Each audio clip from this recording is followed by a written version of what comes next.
All right, thank you everybody for joining us today, and good morning, good afternoon, or good evening, depending on where you are joining us. And really happy to have our guest speaker here today. He's been a long time Arrow supporter and friend and an advocate for self-directed education and has done a lot of incredible work, which he's going to talk a little bit about today. So without further ado, all the way from England, Derry Hannam. Derry, whenever you're ready. Oh, yeah. Well, I'll say a little bit about England and then a little bit about Europe. Perhaps things are going on. And then I've got a program that I'm running, a cause that I'm arguing for, which we've just called the 20% campaign. I'll say a bit about that. If my voice holds up, if you're lucky, it won't. And we'll have to hand over to Jerry. Oh, anyway, Madeline and Nicole, nice to meet you. Anyway, the current situation in England, well, there's some good news and some bad news. Um, the good news is that we we've had a new government since last year. The previous government had a pretty poisonous approach to education, would be the word I would choose.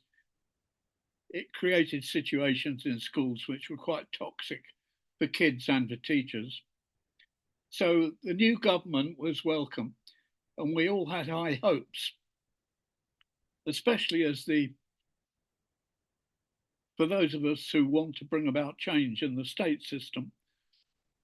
Nearly all the cabinet in our new government have been to state schools, public schools, whereas nearly every member of the previous government have been to an expensive elite private school, which kind of shifts the focus a bit to encourage people like me. Anyway, one of the first things the new government's done is create a curriculum and assessment review, which people like me saw as a really positive sign because they realised that since COVID, we've had very high levels of absenteeism, kids not just turning up for school. Now, for some of the schools they were expected to go to, I would have thought that was quite a sensible decision to refuse to go to school if school was boring, damaging your self esteem, your well being, actually making you ill, as there are some people in England who would argue was the case in quite a few of our more authoritarian public schools. Anyway, this curriculum and assessment review has been set up with some intelligent people on it. And one of the best things that's happened so far is that young people from about a dozen different organisations formed their own shadow panel to write their own report for the government on what needed to be sorted out in schools. And they've come up with some ideas that are very supportive of my 20%, if you like. One of the things they want to see is a lot more choice in school, in the curriculum. They want a curriculum that relates much more to work, the workplace of the future, that particularly tackles the issue of climate change, which is where the organisation that set up this shadow panel called Teach the Future, their campaign is that we need a completely new approach to climate change education. Realistic one where the teachers really know what they're talking about and the kids are encouraged to do their own research. They've got a lot of great ideas. So that got my day off to a good start when I read the kids' shadow report for the government's curriculum and assessment review. That's a really good start. Hi, Roger. Something else I wanted to mention that's cheering me up enormously is for a long time we had one democratic school in England, Summerhill, 100 years old now. And then after the collapse of Dartington School, a second truly democratic school emerged called Sands School, which has now been around for about 45 years. But in the last 4 or 5 years, we've had a whole network of new, genuinely democratic schools emerge in England. Maybe I'll just mention a few of them. One of them, called Atelier 21, uh, is in the south of England in a place called Horsham. A lovely school. It started as most of our new democratic schools have started as early years, elementary, and are just some of them are just beginning to develop secondary age sections. So Atelier 21, um, one of the problems we have in England is the inspection system. I know a little bit about it because I was one for 10 years, slightly ashamed of myself. The only good work I did as an inspector was working for Summerhill School against the inspectors when they tried to shut Summerhill 20 years ago. That's the only excuse I can find for admitting that I was an inspector for 10 years. Um, in the past, the inspection system has made it very difficult for schools with alternative approaches to exist. But with the success of the Summerhill case, it gave quite a few people some confidence. So Hayley Peacock started Atelier 21, which has now got over 100 kids and actually has established a good relationship with the inspectors. It's rated as a good school with outstanding features, which is pretty good going. You have to be pretty good to get that kind of comment out of our inspection system. So Atelier 21, lovely. We've got Lumiar, you know, Ricardo Semlar's Lumiar schools in Brazil. They're very much modelled around the way he runs his companies, Semco, with a big emphasis on trust, developing creativity in his employees. And he realised to get the qualities he was looking for from employees for his companies, he really needed to start a school and start from scratch. So he started Lumiar School in Brazil, in Sao Paulo. And there are now 3 Lumiar schools, one of which is actually in the state system. Well, we've just got our first one in England called Lumiar Stowford. It's got about 40 kids. It's managed to persuade the inspectors that it's doing a reasonably good job, and it's launched and growing, very much modelled on the ideas of Semler from the Lumiar schools in Brazil. I know Semler's a bit disappointed that the Lumiar thing hasn't taken off worldwide. I don't know if he's heard of Sudbury Valley, but if he had, he might be feeling, oh, well, the Sudbury schools have established a worldwide network. They've just had their first uh, conference together, which has been rather nice. I don't know what Danny Greenberg would have made about that. It maybe wouldn't have been completely happy about it. I'm not sure. But anyway, I'll come to Sudbury Valley in a minute because we've got our first one of those as well. So we've got a Lumiar school, and both Lumiar and Atelier 21 give a significant amount of time to self-directed project-based learning, and the decision making of the school is democratic. Both Lumiar and Atelier 21 have a school meeting that's making most of the key decisions. The next one I was going to mention, is this boring going through a few of the schools, Peter, or is this okay? No, No, Regard. I think this is great. Oh, it, okay. I'll keep going then. Derry, Um, Derry, I didn't even know about those schools, so this is really interesting to me. oh, okay. Well, I might have got a few more for you because one of the most interesting started by a lovely character called Lucy Stevens, who was a teacher, primary teacher herself originally. She started a new school in South London, in a quite ethnically diverse part of South London. And this is interesting because um, she made sure that the admissions to her school reflected the demographics of the area where the school was situated. One of the extraordinary things is she managed to get a big foundation to fund the school for several years to see if it would work. So it's free of charge. There's no tuition fee for the parents. And when she advertised that for people to come to the school, she was very pleased that she got a complete cross section of the socially diverse nature of the local community. This school is called the New School. This is an interesting idea for me because quite a few families from this area come from Afro-Caribbean backgrounds. And I know there are people like John Laughlin who think that the kind of democratic school as you and I would think of it, the democratic decision-making, rights-based, self-directed learning, etc., the package of the democratic school does not appeal to all communities. This is John's argument, particularly from people from diverse communities whose traditionally the kids have struggled to get anywhere in that society. The feeling that the democratic school is just for the middle class, if you like. The New School proves this is not the case. She's been heavily oversubscribed from all parts of the community in Croydon, in South London. It's a big success.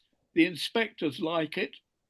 The inspectors have described the behaviour of the kids at the school as excellent, outstanding, the learning excellent and outstanding. And this is genuinely, well, I guess she does a bit of teaching.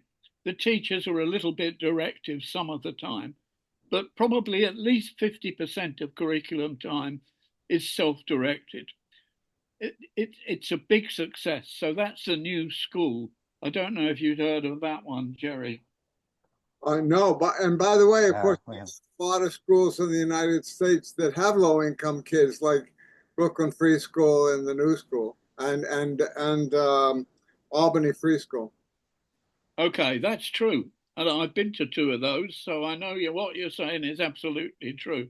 Complete social mix of kids. It's quite an achievement. And it would be quite nice for Lucy to get in touch with people at both the schools you mentioned, I think, to see how they do it. A lot of people want to know how she's got away with it. Who are these trusts with large sums of money willing to take a chance on a democratic school? And she keeps it very close to her chest. I think of myself as a friend, and I've interviewed her for a webcast, but I can't get it out of her. I've no idea where she got the money from, but the fact is she's got it and she's delivering the goods, so she's going on getting it. And it makes one of the most exciting things that's happened in the last few days is a Labour Party leftish politician called Neil Lawson visited the school.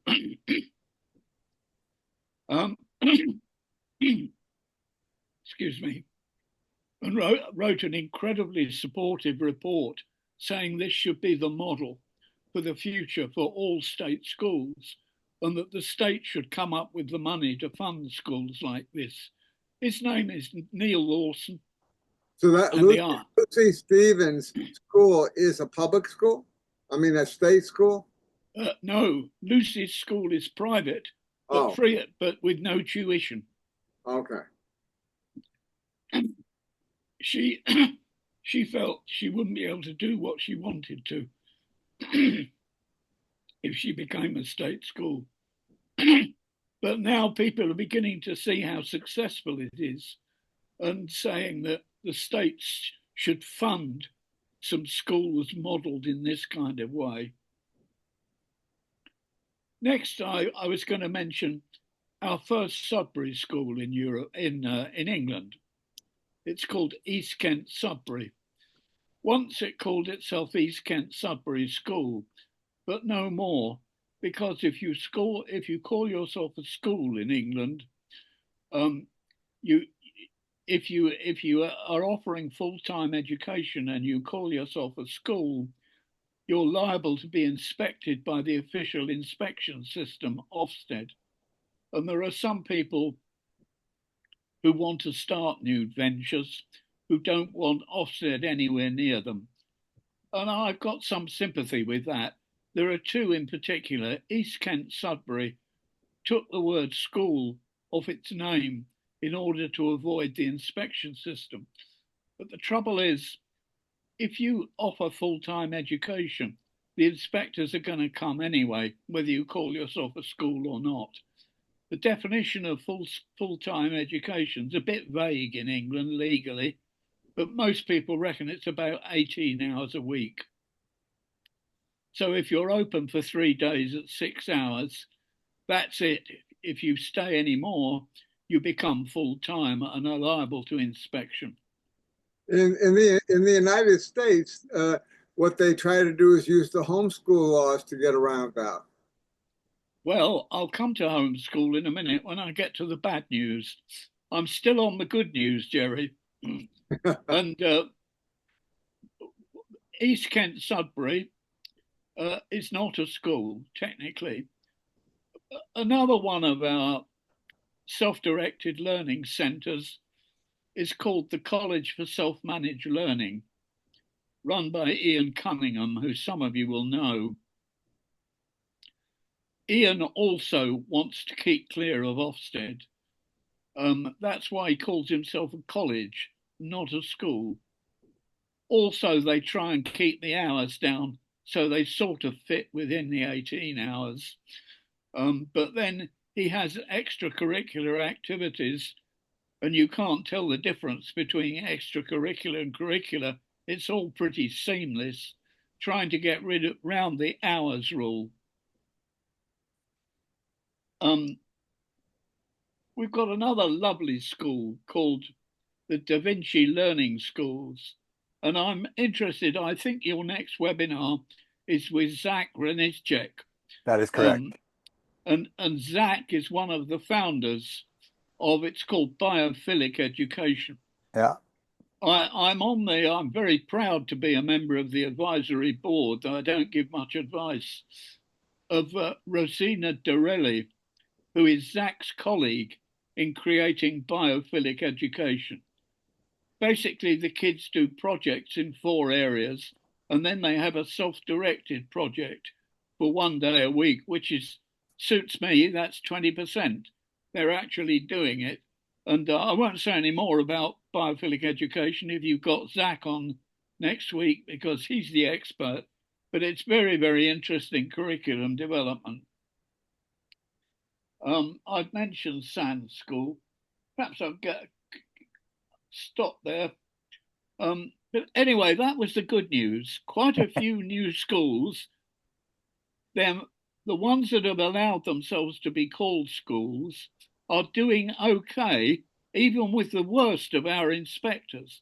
They're managing to impress them that these kids really are learning, that freedom works, that the level of well-being and the absence of mental health in these schools is something to do with the way the school is run, because we've got a national crisis of well-being and mental health difficulties of young people. The health system here just isn't coping with it. Parents are waiting 1 or 2 years for their parents to even get a first interview with a doctor. And of course, there are a lot of us, including a wonderful psychologist, if you don't know her, you should read her stuff, called Naomi Fisher. She's a psychologist, but she writes about the harm that school does, particularly to kids with any kind of neurodiverse difficulties. But the schools themselves are part of the problem. Probably everybody I know, Roger, there would agree with that, absolutely. So the bad news is the government has come up with a new piece of legislation that it's trying to get through Parliament. It's called what the hell is it called? It's called the Children's Wellbeing and School Bill. Some of the things it wants to do are worth doing, because over the last 10 years or so, 15 years, large chunks of our school system have been sold off to private companies. They're not allowed to charge fees, but we've had a significant growth of privatization, within our state school system, our public school system. And it's led to some disgraceful things. For example, you might have a trust they're called academies. So you might have a trust that owns 20 academies. We've got a situation where there's so little money in schools, the buildings are falling down and the teachers can't afford books. And yet some of the CEOs of these multi-academy trusts are paying themselves $350,000, $400,000 a year salaries while they're trying to screw down their teachers. There's a website which, if you want to depress yourself, you'd have a look at. It's called Life After Teaching. It's a Facebook page, Life After Teaching. Exit the classroom and thrive. It's got 175,000 followers. These are people who are looking for advice. They're teachers who are so unhappy they want to get out. If you want some depressing reading, you'll have a look at this website and read what some of these people say about the experience they've had. Nearly always in these privatized networks, these multi-academy trusts. There's 172,500 members, followers of this group, and we've got 468,000 teachers in England. So that's about half, isn't it? Getting on for half, a third of all our teachers are looking for advice on how to get out of teaching. What effect does that have on the well-being of the kids who are put in their trust? It's a dreadful situation, and the government has realised it. But there have also been several cases recently of awful cases of child abuse where parents have tried to hide their children behind home education. In one case, a Pakistani kid was killed by her parents. And the finger got pointed, home education. Since 1944, home education has been legal in England. Our Education Act of 1944 says that parents are responsible for seeing that their kids get suitable and efficient education in school or otherwise. And that or otherwise is the interesting bit, because that's what legally legitimates home education in England. It's absolutely legal. If you've got a child, you don't have to register the child at all to any official body. You don't have to register your child to a school and then deregister, though you can if you want to. In one or two cases of child abuse, home education has had the finger pointed at it, as if it wasn't for home education, it wouldn't have been possible for this to happen. The home educators are a very well organised movement, and they're resisting this very strongly. The idea even that everyone should have to register their child. Local governments are going to be forced to have a register of all children in their area. The parents are afraid of home educated kids. They're going to be forced to register, and many of them don't want to, because they then become known to the local government and to inspectors.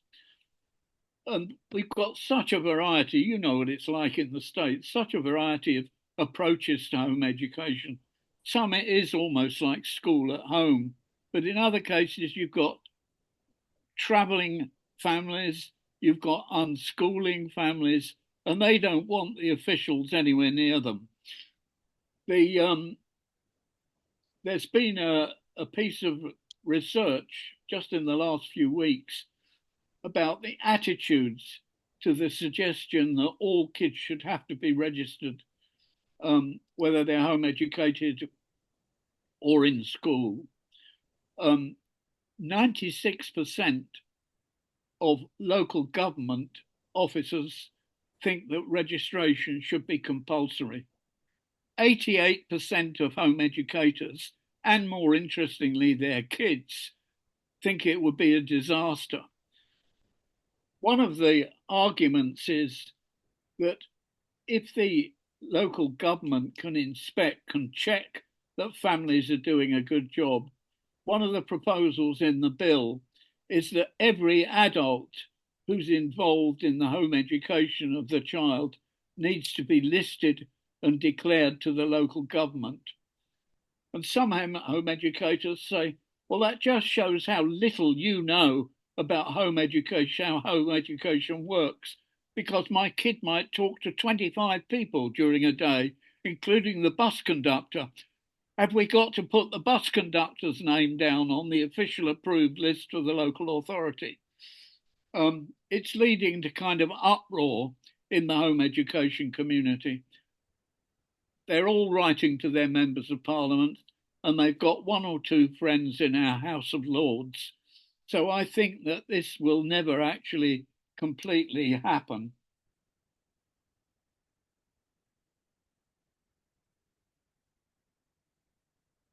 I don't know if I explained that we've got two education systems, two inspection systems in England. One is the official government inspection system called Ofsted, Office for Standards in Education. That was the lot that I worked for. But then we have an independent schools inspectorate. The last Summerhill inspection report, if you want an encouraging read, it's wonderful. It actually understands that the school meeting is the heart of the life of the school. It really gets it. And when I compare the attitude of these independent inspectors to the official lot that tried to shut the school 20 years ago, it's chalk and cheese. There's no comparison. This independent inspectorate really does understand what schools like Summerhill are trying to do and how they work. I'd recommend the report.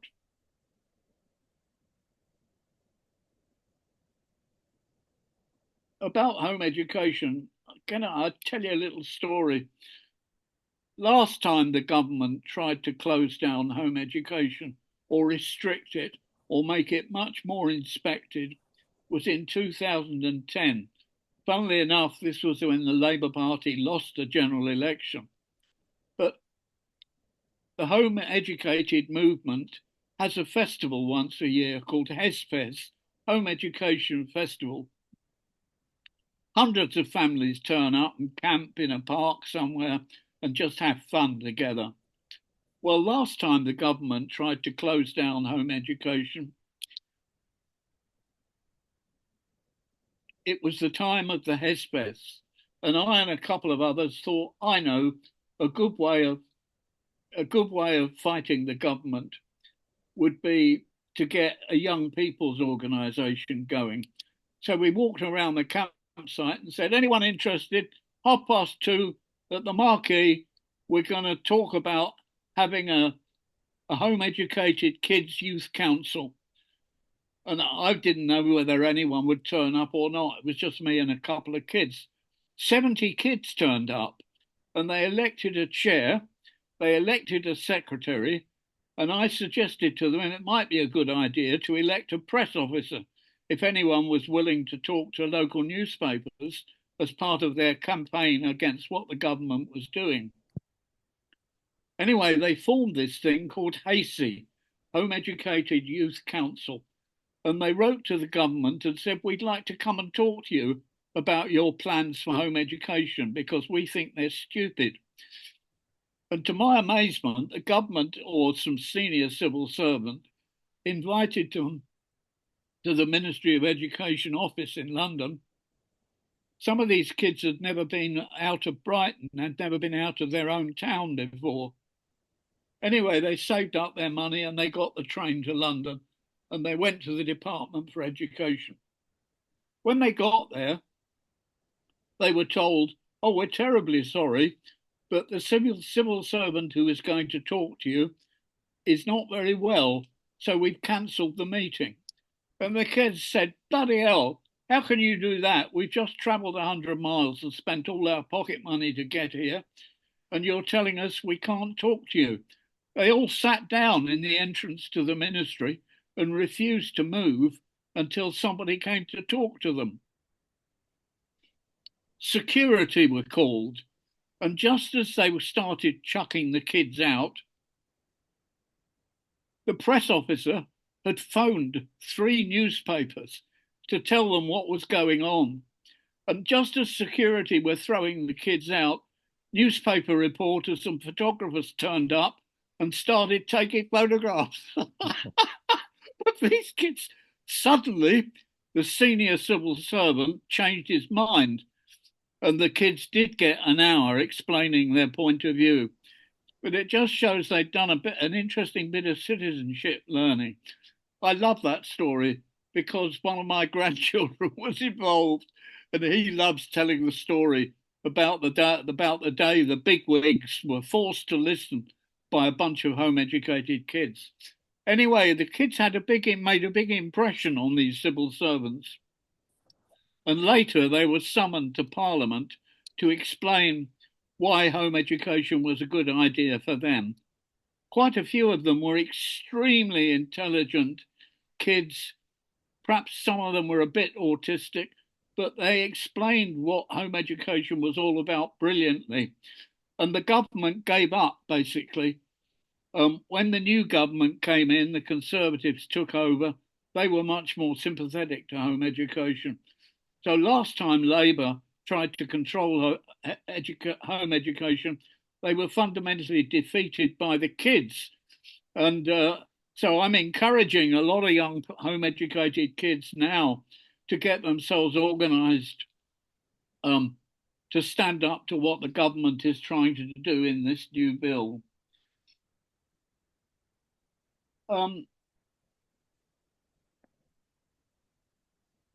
Maybe I should say a word or two about Europe. Would that be Yeah, appropriate?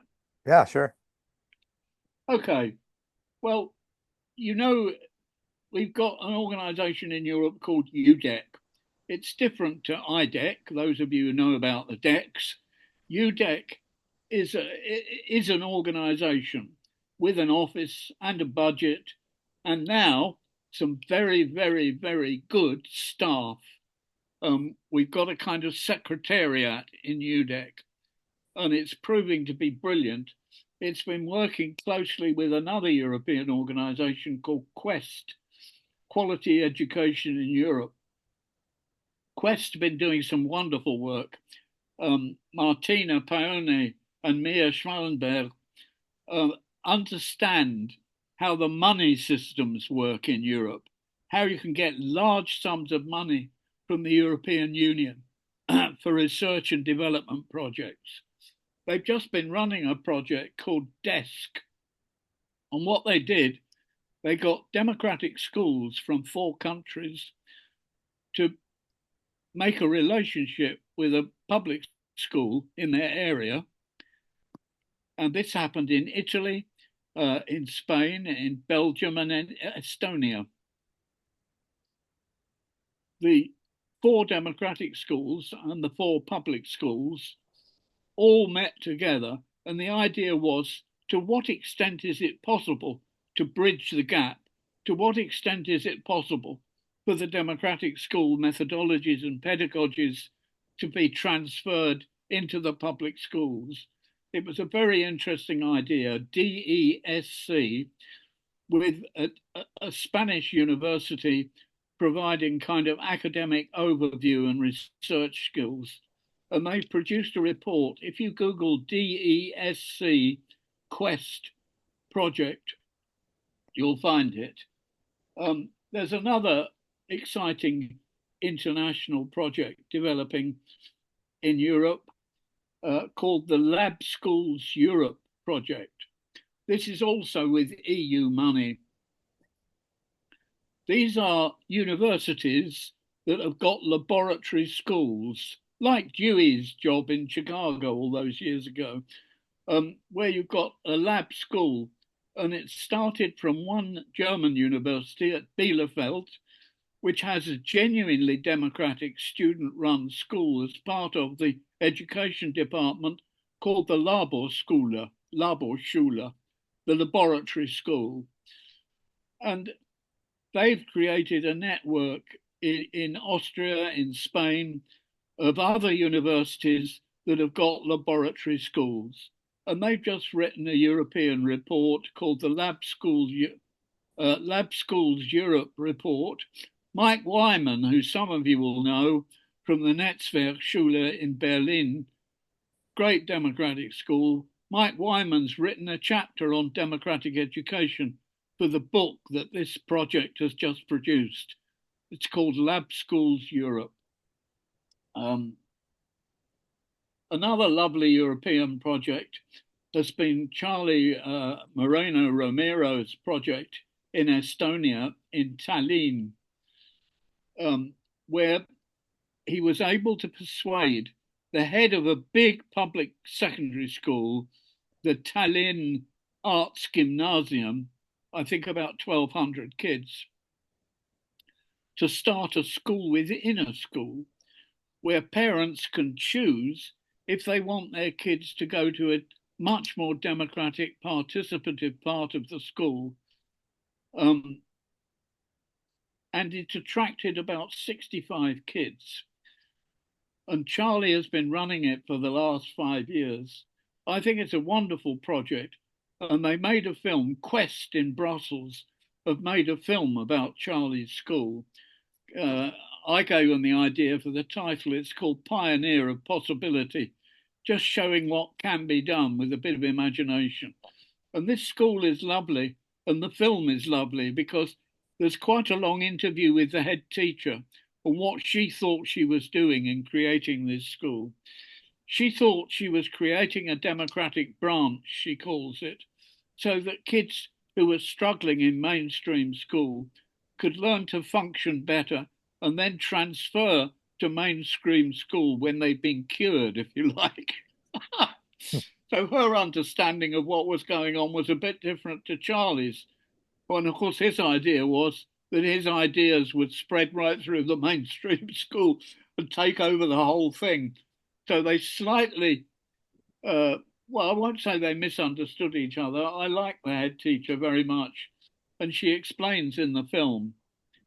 By the way, the film is called Suvamai.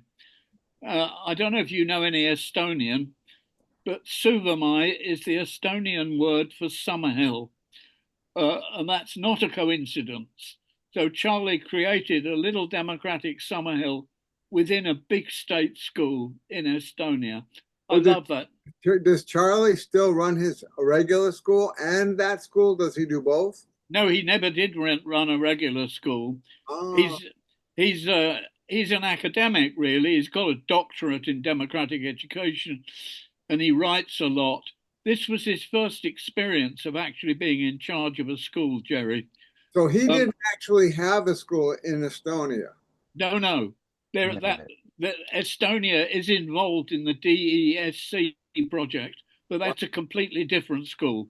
Okay. Charlie's school is a school within a school, a democratic unit, if you like. I mean, not that different. I told Charlie about Brookline High School and Scarsdale High School, the Kohlberg School within a schools in Boston. I told Charlie about it. I think that's where he got the idea from, probably. Well, you know that we have one right here in my school district that was based on the school that I started. Oh, no, I didn't know that. It's called SWS, School Within a School. That's where the other schools got their ideas from. Right. That's interesting. I got it in my head that Lawrence Kohlberg had something to do with them. And it still exists. And it was started in 1971. Well, Charlie's left Estonia now. He's got a new girlfriend, and they're touring the middle or the Far East. I think they may be in Vietnam right now. But he did it for 5 years, and I hope he's going to write it up. The film was made by Quest, and the film itself is evidence for how successful it was. You got a lot of kids who'd had really bad experiences of school, at this school within a school. So in a sense, the head teacher was right. But Charlie never saw it as therapy. He saw it as an opportunity to provide a different kind of learning environment and prove that it could work. So it was very important to him that it wasn't just a refuge for kids with severe learning difficulties, but was kind of a model for what could be done with all kinds of kids. Is that Um, school, is that school still going even though he left? yes, it's still going, and that's another interesting test, isn't it? When the innovator goes, does the project fold up? Well, as far as he knows, some of the other teachers who sort of learned from what he did are keeping it going. Um, and I'm hoping that the university in Tallinn will also be monitoring what happens. To what extent is it sustainable when the key player leaves? I mean, this is what's happened in my own experience. You know, I got a project going in my first school, um, and I only stayed for 2 years. But I'm still in touch with quite a few of the kids who were in my first class 50 years ago. In fact, they've written a chapter in a book that I've just produced a little while ago now called Another Way is Possible, becoming a democratic teacher in a state school. Of course, Summerhill is 100 years old, but it's still in the Neil family. Well, I don't know. Yeah, what do you think about that? Dynasties. Uh, when it comes to monarchs, I'm not completely happy about dynasties, but it's a dynasty, isn't it? But they're lovely people. Zoe is fantastic, and so are her kids. So good luck to them, even if it is a dynasty. So I was going to do a quick time check here. We're just about 15 minutes out from the hour. So I just wanted to maybe open it up to questions Oh, from folks that are joining us today. I know, Derry, that you said you wanted to preserve your voice. yeah, well, I'm doing all right. But look, I was going to mention other European countries because there's some great stories, there's some great things going on, particularly in Ireland, my old Really? stomping ground. We've Wow. now got some Sudbury schools that are actually Sudbury schools in Ireland. And we've also got a lovely network of public schools called Educate Together, bringing both the, the Protestant and the Catholic traditions together into the same school with mixed age learning, um, mixed gender, no school uniforms, quite radical. And that's a network within the public school system in Ireland called Educate Together. And we've got something similar happening in the public school system in England. Not many of them. But if you want something to cheer you up, have a look at School 360 in London. It's part of the big education trust, School 360, where the kids for 1 day a week or for as much time as they want in some cases can use Cool. The kids call it Cool. Choose our own learning. It's absolutely lovely listening to these 6, 7, 8 year olds talking about, hey, I'm going to have cool time after break. I really feel like doing blah, blah, blah, blah, blah. So choose our own learning. Cool. I'm a big fan of that. And that's happening in England. School 360. Okay, well, what did you just tell me to shut up, didn't you, Peter? No, no, no, not at all. I just wanted to make sure, to check in on your time. And I know that there's Yeah. folks that probably have some questions out there. And I Okay. know we scheduled this for an hour, so I just want to check in with you if we go a little over that, if you're Oh, okay. And yeah, I've um, got an hour and a half talk here about my 20 time project. Uh, okay. just to provoke some questions. Um, I don't know if you've come across this bloke in the States. If you haven't, you should. James Mannion. Um, No. so the 20 time project basically is this. that in all schools, 20% of curriculum time, 1 day a week or the equivalent, should be negotiated around the interests, purposes, passions, concerns, talents of the kids. Basically, 20% of curriculum should be handed over to the kids with staff who want to work in a facilitative rather than a directive way in a part of the school that becomes the 20% department. I've written a long paper about it. I'll happily send a copy to anyone who wants one. I'll happily send you a PDF of my book as well, free of charge, if you want it. Just put your name in the chat. Well, James Mannion runs a website, a think tank here called Rethinking Education. And every month he puts out a newsletter. And this month, the title of the newsletter is Derry Hannam's 20% Time. And I just looked in my inbox, and the newsletter went out to about 5,000 people this morning. And I've already got a pile of emails. Some of them seem to be from head teachers, school principals, who are really thinking about giving it a try. So I'm quite excited about that. 20 time. Right, I've stopped. Well, thanks so much, Derry. And folks, I think a lot of folks have been here for our webinars, but we're just going to use the raise your hand function if you have a question. And we'll just ask in the interest of time that you keep your questions short and succinct, without too much background, unless the background is really, really important to your question. So go ahead and use the raise your hand function if you have a question, and we'll give you a shout out and you can ask your question.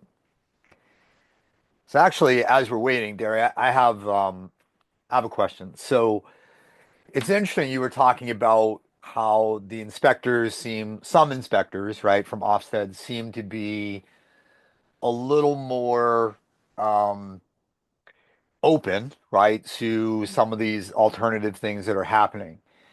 And it's interesting here in the States, we're seeing kind of the same sort of thing where a lot of people are a little bit more open to it, or at least the alternatives, I'm using air quotes, right? Alternatives are not so much the fringe anymore, right? That the conversation, you could say homeschooling now, and nobody even says, "What are you talking about?" Right? It's like it's a completely different conversation.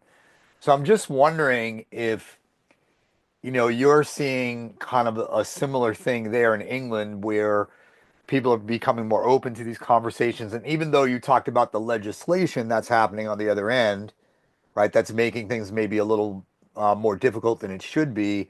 But it seems like the everyday people that are in it, like you just said, you got all these emails this morning that are becoming more open. And I'm wondering if you're seeing that happen.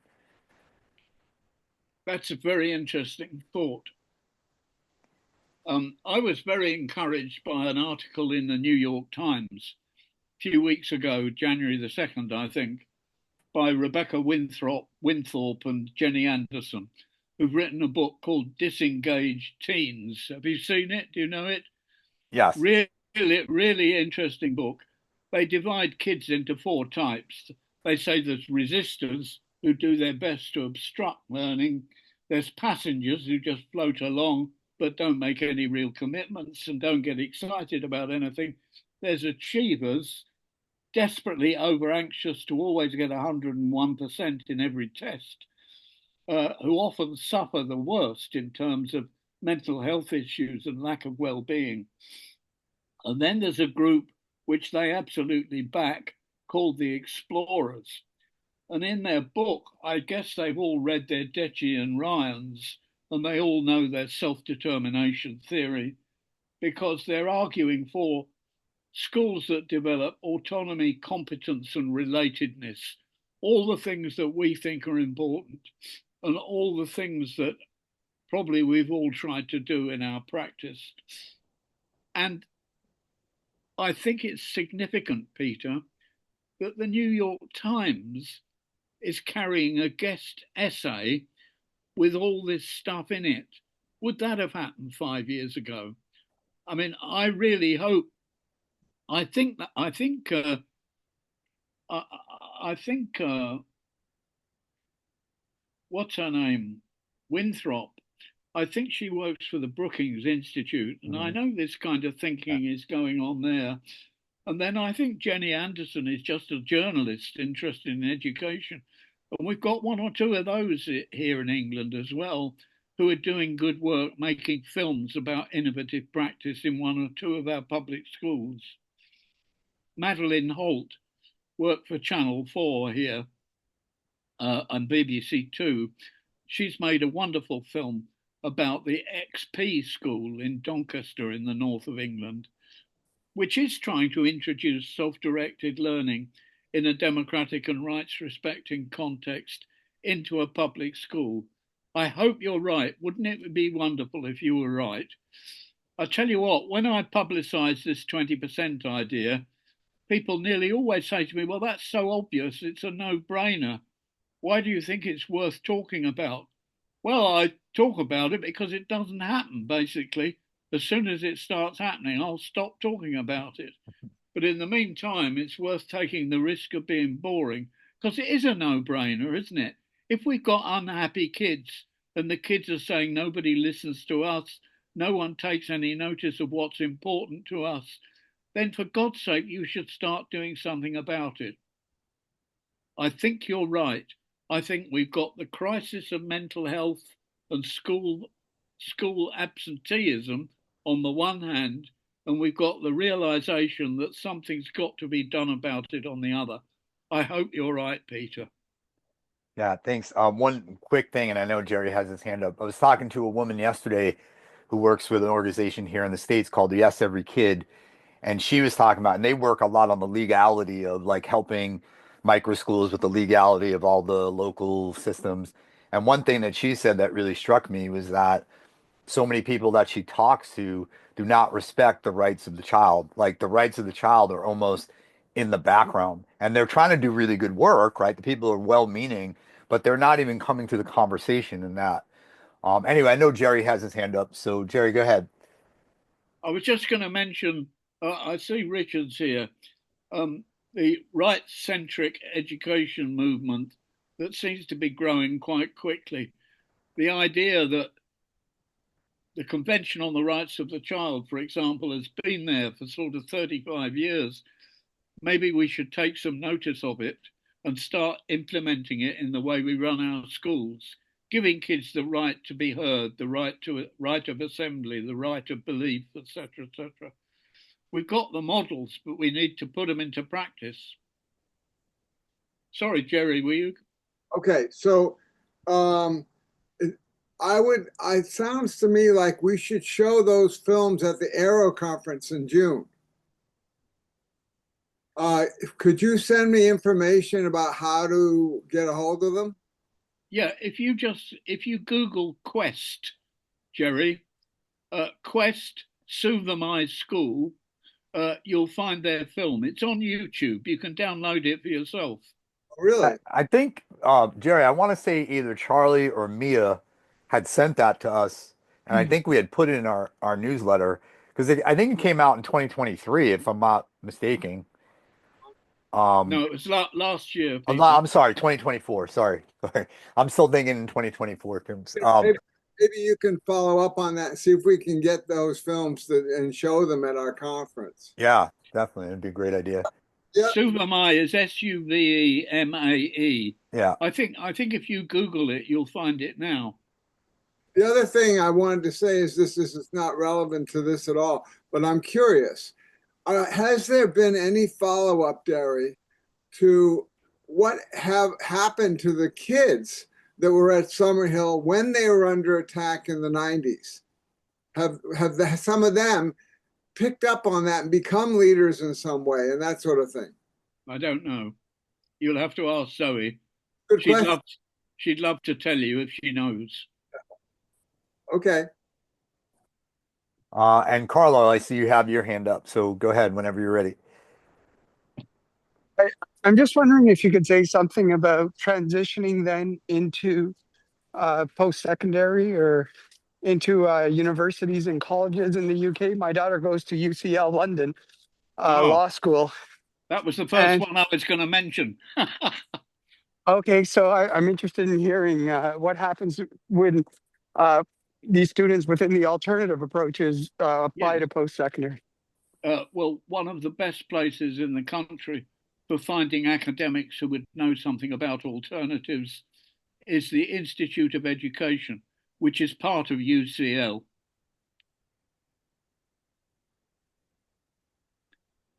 Also, the Department for Education at Cambridge University has got some very good people that she'd learn a lot from. So, Cambridge and London, but she's already in the best place, which is the Institute of Education at UCL. Yeah. Great. Um, and Nicole, I see you have your hand up, so whenever you're ready, go ahead. Yeah, this has been very interesting. I'm new to a lot of this information, and I was wondering, I'm a state's public educator, and I'm interested in knowing what kind of resources might be available. I know there's a lot of concern regarding security in schools, but as someone who would love to go observe and say, hey, what are you guys doing? Can I learn more? Either in the States or maybe at some point abroad. I'd be so curious to just go in and speak with teachers doing these things and learning more from others. Is there some kind of network that's available for people who are interested, who are like quote unquote like outsiders, but wanting to learn more from people who are already doing it successfully? Nicole, where are you? I'm in the Chicago area. Yeah, Okay. so it's interesting. So Arrow, as we are, is functions like that in the States. So if you want, Nicole, we'll put our mine and Jerry's email in the chat, and you can reach out to us. Because one of the things that we do is set people like you up with schools that they can go and visit. And actually, Jerry and I ourselves go and do a lot of school visits as well. And even just to talk to people like in our network. And I don't know if you get our newsletter or anything like that, but definitely like, Arrow. And then obviously there was a lot of people here, like Derry himself and other folks that are out here that are listening right now, also have a wide variety. So what we can do, Nicole, too, is a lot of times what we do is in our newsletter, we'll put out, so and so is looking to visit schools either in the States or UK or wherever, anywhere in the world, really. And people will get in contact with you or things like that. So we could also facilitate that way as well. Okay, thank you. Yeah, of course. Yeah, thank you for coming. So Nicole, you cut me off, Peter. So if you look on our website, you'll see about 600 links to alternative schools around the world, which you can look at their websites or you can visit. And so it's educationrevolution.org is the website, educationrevolution.org. And so that's one way you can find out more. Okay, thank you. All right. So let's see. I think we're just about at 12 noon here on the East Coast. So I'm looking out. I don't see any other hands right now. Um, and So, Derry, thank you so much for coming and sharing with us today. It's been a really fascinating talk, as always, and always, fascinating to listen to what you have going on and just your knowledge of what's happening. And we want to thank everybody too for taking time to be with us today. And for those of you who don't know too much about Arrow, Arrow's mission is to bring learner-directed, learner-centered education to everyone, really making it accessible. We have a global network, and actually, we are. You all are in the know. This is sort of right off the presses information here.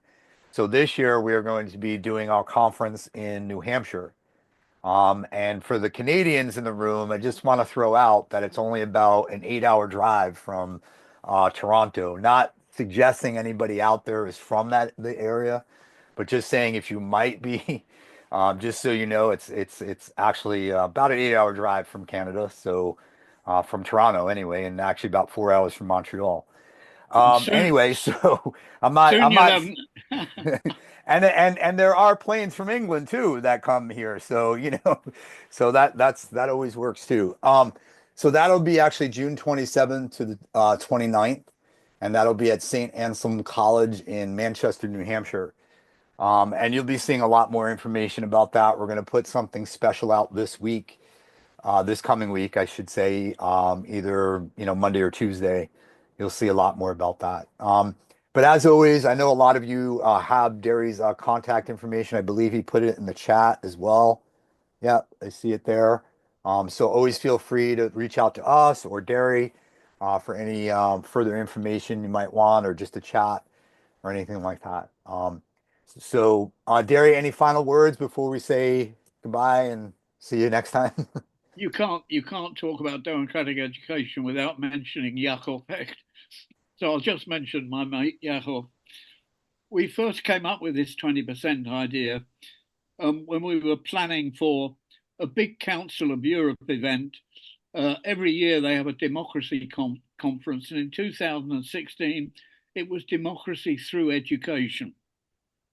And we were talking about how do we present the ideas and get them across as well as possible. And 2 or 3 people from IDEC and UDEC agreed to come as well. And so Yakov smiled. He was a keynote speaker. And at the end of his talk, he just mentioned, how many people here would support the idea of 20% of school time being dedicated to the interests and concerns of the kids? An awful lot of hands went up. And the officials who were organizing the conference were a bit put out because you're not supposed to do things like this and take them unawares. Anyway, a lot of hands went up. A few hands didn't go up. So in the coffee break, I found a few of these people who'd voted against the idea. And I just said, what did you think was wrong about the suggestion for 20%? And this woman from Morocco looked at me in the eye and she said, it's not enough. So I'll finish on that one. All right, that's a amazing story. Again, Derry, thank you so much for giving us your time today, and I'm sure we'll be talking again very soon. And again, thank you everyone. Good afternoon, good morning, good evening, wherever you are in the world. Thanks so much for being here, and look out for our newsletter. And again, reach out if you need anything. Bye, everybody. Take care. Thank you, Peter. Bye, Thank you very everyone. much. Everybody. Bye bye. Thanks, Gary.